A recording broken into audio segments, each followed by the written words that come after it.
Did you know that John Hayes Hammond Jr. invented a new type of audio record? Before the dawn of streaming music services, MP3 downloads, CDs, and even cassette tapes, there was the vinyl record. The de facto standard for audio recordings for decades, it is an analog medium as opposed to a digital one. In other words, the information stored on the record is not a collection of ones and zeros decoded by a digital device and reproduced as sound, but a direct copy of audio captured mechanically and physically etched into the surface of the disc in the form of extremely thin grooves that vary in shape depending on the data recorded.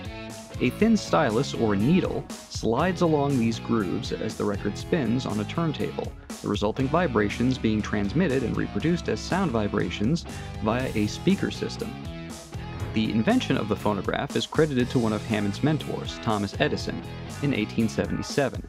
Edison discovered the means to both record and reproduce audio using at first tinfoil as the recording and playback medium, but later on wax cylinders, which were more durable and provided higher audio fidelity. Eventually, flat discs were developed and played on a device called a gramophone, created by Emil Berliner. This eventually resulted in the founding of the Victor Talking Machine Company and the well-known Victrola line of record players, which was eventually acquired by RCA in 1929, the same year Hammond Castle Museum, which was financed by Hammond's sales of patents to that corporation, was finished.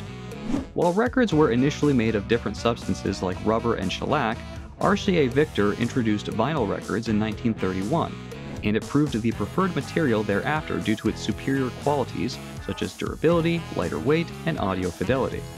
Returning to how a vinyl record is played, as the record spins along the turntable, the arm containing the stylus gradually moves from the outer edge of the disc to the inner ring.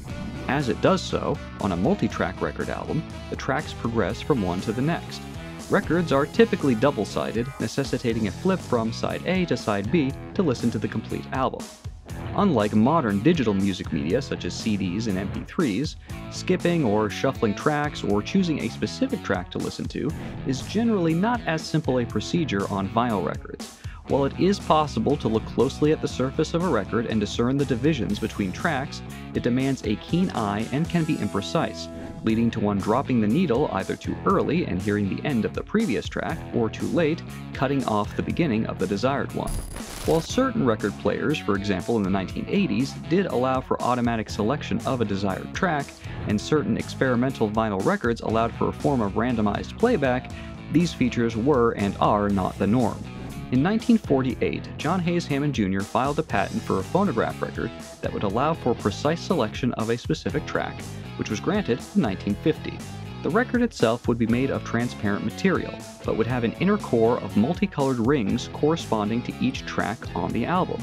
The patent illustration shows, for example, red, green, yellow, blue, and brown for the first 5 tracks on the record. This would have made it a simple matter to move the arm to the desired song based on its color. This rainbow record concept was both simple and elegant, so why did it not become a standard?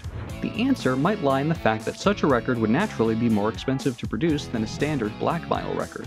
While colored and clear vinyl records did and do still exist, black is far more common, has marginally better audio quality, and is overall cheaper.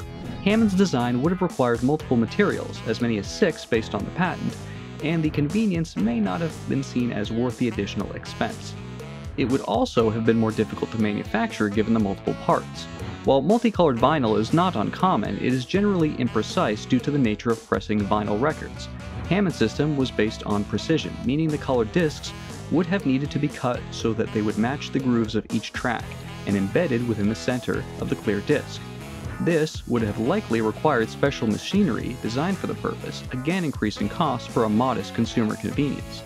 Still, with the popular resurgence of vinyl records in recent years, it would be interesting to see a company put out a release using Hammond's design. It's public domain now, so have at it, record makers! We hope you enjoyed this video, but there's a lot more to explore about John Hayes Hammond Jr., his inventions, and his collection of art and artifacts. We invite you to visit us at Hammond Castle Museum in Gloucester, Massachusetts to learn more.